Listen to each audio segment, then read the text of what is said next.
ఒక వ్యవస్థాపకుడు ఒక సంచలన ప్రకటన చేశాడు.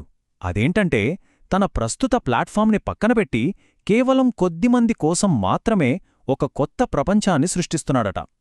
అసలింత పెద్ద మార్పు వెనుక ఉన్న స్ట్రాటజీ ఏంటి? ఆ కథేంటో ఇప్పుడు చూద్దాం. ఓకే, ఈ కోడ్తోనే అసలు విషయం మొదలవుతుంది.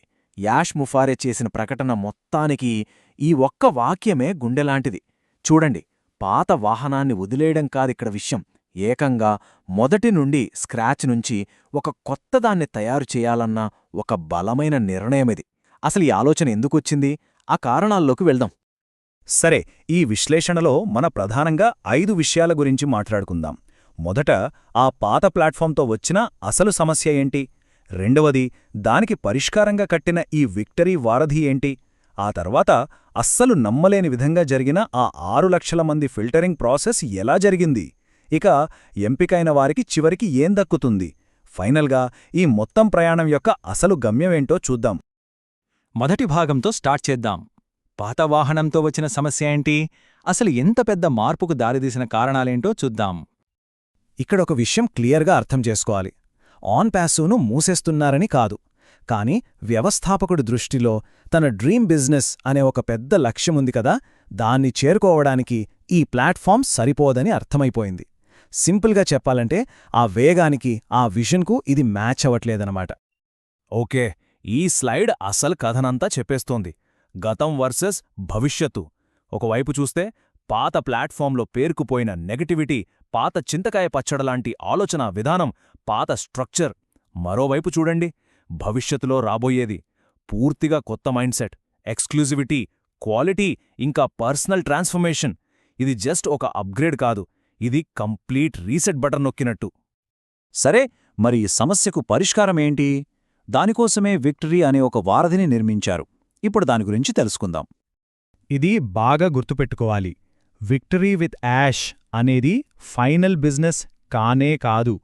ఇది కేవలం ఒక ఫిల్టర్, ఒక ట్రైనింగ్ గ్రౌండ్ లాంటిది. దీని అసలు పనేంటంటే భవిష్యత్తులో రాబోయే అసలైన డ్రీమ్ బిజినెస్ కోసం కరెక్ట్ పర్సన్స్ని వెతికి, వాళ్లను ఫిల్టర్ చేసి, వాళ్లకి ట్రైనింగ్ ఇచ్చి రెడీ చేసే ఒక ప్రైవేట్ ఇంకా ఉచిత ప్లాట్ఫామ్. ఆ పేరులోనే అసలు ఫిలాసఫీ మొత్తం ఉంది. ఇది యాష్ కోసం విక్టరీ కాదు, అలానే యాష్ నుండి విక్టరీ కూడా కాదు. ఇది యాష్తో కలిసి విక్టరీ. అంటే ఏంటి? అందరం కలిసికట్టుగా విజయం సాధించాలి అనేదే దీని వెనుకున్న ఉద్దేశం. ఇంకో ముఖ్యమైన పాయింట్ ఏంటంటే దీన్నొక పర్సనల్ గిఫ్ట్ అని పిలుస్తున్నారు. దీని వెనుక ఒక స్ట్రాటజీ ఉంది. అదేంటంటే ఇది బహుమతి కాబట్టి సభ్యులకు ఇది మా హక్కు అనే ఫీలింగ్ ఉండదు. రూల్స్ బ్రేక్ చేస్తే ఎప్పుడైనా సరే యాక్సెస్ తీసేయొచ్చు. అంటే ఫుల్ కంట్రోల్ వ్యవస్థాపకుడు చేతిలోనే ఉంటుందన్నమాట. ఓకే, ఇప్పుడు ఈ మొత్తం కథలోనే అత్యంత డ్రమాటిక్ పార్టీకి వచ్చాం. అదే 6 లక్షల దరఖాస్తుదారుల ఫనల్. అసలు ఈ ఎంపిక ప్రక్రియ ఎలా జరిగిందో చూడండి. నమ్మశక్యంగా ఉండదు. ఫస్ట్ చూడండి, ప్రపంచవ్యాప్తంగా 200 దేశాల నుంచి ఏకంగా 6 లక్షలకు పైగా అప్లికేషన్స్ వచ్చాయి. అంటే ఇంట్రెస్ట్ ఏ రేంజ్లో ఉందో మనం అర్థం చేసుకోవచ్చు. అయితే ఫస్ట్ రౌండ్లోనే ఆ 6 లక్షల సంఖ్యని కేవలం 10,000కు కుదించేశారు. ఆలోచించండి, అంటే దాదాపు 98% మందిని ఫస్ట్ స్టేజ్లోనే పక్కన పెట్టేశారు. దీనిబట్టి అర్థమవుతోంది క్వాలిటీ కోసం ఎంత స్ట్రిక్ట్గా ఉన్నారో. ఇంకా అయిపోలేదు. ఆ 10,000 మంది నుండి ప్రతి ఒక్క అప్లికేషన్ను జాగ్రత్తగా పరిశీలించి వీళ్లు కరెక్ట్ కాదు అనుకున్న వాళ్ళని తీసేసి ఆ లిస్ట్ను కేవలం 1000కి తగ్గించారు. ఇక్కడే అసలు ట్విస్ట్. 6 లక్షలతో మొదలైన ఈ జర్నీ ఫైనల్గా ప్రకటన వచ్చే టైంకి ఫస్ట్ బ్యాచ్ ఇన్విటేషన్స్ కోసం కన్ఫర్మ్ అయిన వాళ్ల సంఖ్య ఎంతో తెలుసా? కేవలం 60. జస్ట్ 60 మంది మాత్రమే. క్వాంటిటీ కాదు, క్వాలిటీనే ముఖ్యమనే మాటకు ఇంతకన్నా పెద్ద ఉదాహరణ ఉండదేమో. సరే, ఇంత కఠినమైన ఫిల్టర్ దాటి లోపలికి వెళ్లిన ఆ అదృష్టవంతులకు ఏం దొరుకుతుంది? వాళ్లకోసం ఎలాంటి ట్రాన్స్ఫర్మేషన్ ఎదురుచూస్తుందో ఇప్పుడు చూద్దాం. లోపలికి వెళ్లిన తర్వాత ఆ ప్లాట్ఫామ్ ఒక ఖాళీ పేజీలాగా ఉంటుంది.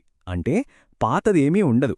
అక్కడ క్రియేట్ చేసే ప్రతి కంటెంట్, ప్రతి పాఠం కేవలం ఆ ఎంపికైన సభ్యుల కోసమే ప్రత్యేకంగా తయారుచేస్తారు. ఒక కంప్లీట్ ఫ్రెష్ స్టార్ట్ అనమాట. సో లోపలికి వెళ్లిన సభ్యుల జర్నీలో 4 స్టెప్స్ ఉంటాయి. ఫస్ట్, ఈ ఎక్స్క్లూజివ్ ప్రపంచంలోకి ఎంట్రీ దొరుకుతుంది. సెకండ్, వాళ్లకు చాలా ప్రాక్టికల్ ట్రైనింగ్ ఇస్తారు. థర్డ్, ఆ ట్రైనింగ్ ద్వారా వాళ్లను కొత్త తరం లీడర్లుగా మారుస్తారు. ఇక ఫైనల్గా అప్పుడు వాళ్లకు అసలైన డ్రీమ్ బిజినెస్లోకి యాక్సెస్ ఇస్తారు. ఈ ట్రైనింగ్ అంటే ఏవో బోరింగ్ థియరీ క్లాసులు కాదు, అన్నీ ప్రాక్టికల్ స్కిల్స్. ఉదాహరణకు, ఒక రూంలో ఉన్న ప్రతి ఒక్కరి పేరు ఎలా గుర్తుపెట్టుకోవాలి, ఎక్కువ ఆడియన్స్ని ఎలా అట్రాక్ట్ చేయాలి, ఒక మంచి నెట్వర్క్ బిల్డర్గా ఎలా మారాలి అంటే పాత పుస్తకాల్లోని సిద్ధాంతాలు కాదు, ఈరోజు రియల్ వరల్డ్లో పనిచేసే టెక్నిక్స్ నేర్పిస్తారన్నమాట. రైట్. ఇక మనం ముగింపు దశకు వస్తున్నాం. ఇంత ఫిల్టరింగ్, ఇంత శిక్షణ, అసలీ మొత్తం ప్రాసెస్ వెనుక ఉన్న అల్టిమేట్ గోల్ ఏంటి? ఈ ఒక్క కోట్ మొత్తం స్ట్రాటజీని చెప్పేస్తుంది.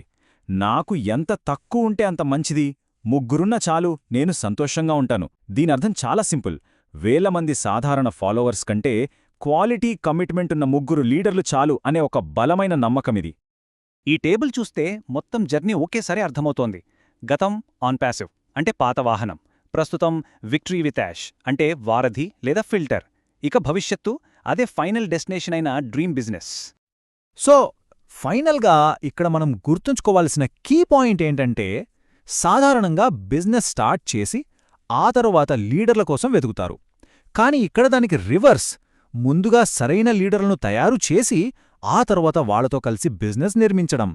ఇది పూర్తిగా ఒక రివర్స్ ఇంజనీరింగ్ అప్రోచ్. చివరిగా ఒక ప్రశ్నతో ముగిద్దాం. వేలాది మంది ఫాలోవర్స్ కంటే క్వాలిటీ ఉన్న కొద్దిమంది పార్ట్నర్స్ చాలు అనే ఈ ఆలోచన భవిష్యత్తులో ఆన్లైన్ కమ్యూనిటీలను, బిజినెస్లను నిర్మించే పద్ధతిలోనే ఒక కొత్త ట్రెండును సెట్ చేస్తుందా?